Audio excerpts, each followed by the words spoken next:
certainly the best result in the history of Costa Rican football. They came into this World Cup with trepidation up against Uruguay, Italy and England. How could they possibly win those matches and fight their way through? They had a good World Cup in 1990, but this beats that. To beat Uruguay 3-1, having been a goal behind, and then to turn the match around with some exhilarating football, it was something the nation is very proud of. And they're not the only ones who enjoyed it. I can tell you it's been really appreciated in Brazil, who still haven't forgiven Uruguay for winning the 1950 World Cup and beating Brazil here. So the Brazilians really enjoyed that Uruguayan defeat. Of course, it's really put the cat among the pigeons in Group D, because with Italy beating England, it means that England and Uruguay are really struggling, and Costa Rica are sitting there on 3 points with Italy. There are another 3 big games in Brazil on Sunday. First up in Group E, Switzerland will face Ecuador in Brasilia. France begin their campaign against Honduras. And the big fixture in Group F will see Argentina take on Bosnia, who make their World Cup debut. This match taking place at Rio's famous Maracanã Stadium. Many of Argentina's hopes and expectations rest on the shoulders of star player Lionel Messi. But some say he'll never be considered a true great until he leads his country to World Cup victory. Daniel Schweimler visited the neighborhood where Messi grew up in the Argentinian port city of Rosario. This is Rosario, a city rich from its export of the lucrative soya crop, but currently embroiled in a violent battle to control drug traffickers.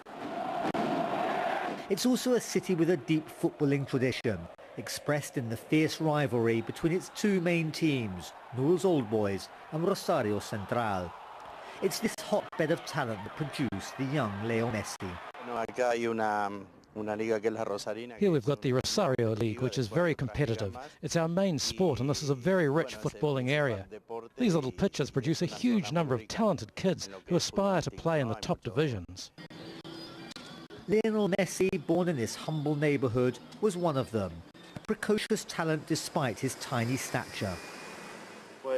His childhood friend Diego says with Messi's face now everywhere, they're all exchanging memories of the young Leo. We mostly played football since Leo always had a ball at his feet, but we played other games too. We built huts and climbed trees or spent all day on our bikes, but it was football most of the time. Diego shows us where 16 years ago the boys wrote their names in wet cement. There was always a big difference between the way Leo played and the rest of us, in his movement and the way he expressed himself. But seeing him play as an adult, I remember those same movements as when he was a kid. Argentina now hopes to see those same silky skills bring them World Cup glory for the 3rd time. We're a long, long way in so many senses from here, the school where the young Leo Messi honed his footballing skills, to the World Cup being played a few hundred kilometres north of here in Brazil. Yet years after he left, Leo Messi is being remembered in the way he would most appreciate and understand, with youngsters having a kick around in the park. Argentina is poised for a World Cup that many here expect them to win. That expectation in Rosario, the birthplace of Lionel Messi, is just that little bit more intense. Daniel Schweimler, Al Jazeera, Rosario, Argentina.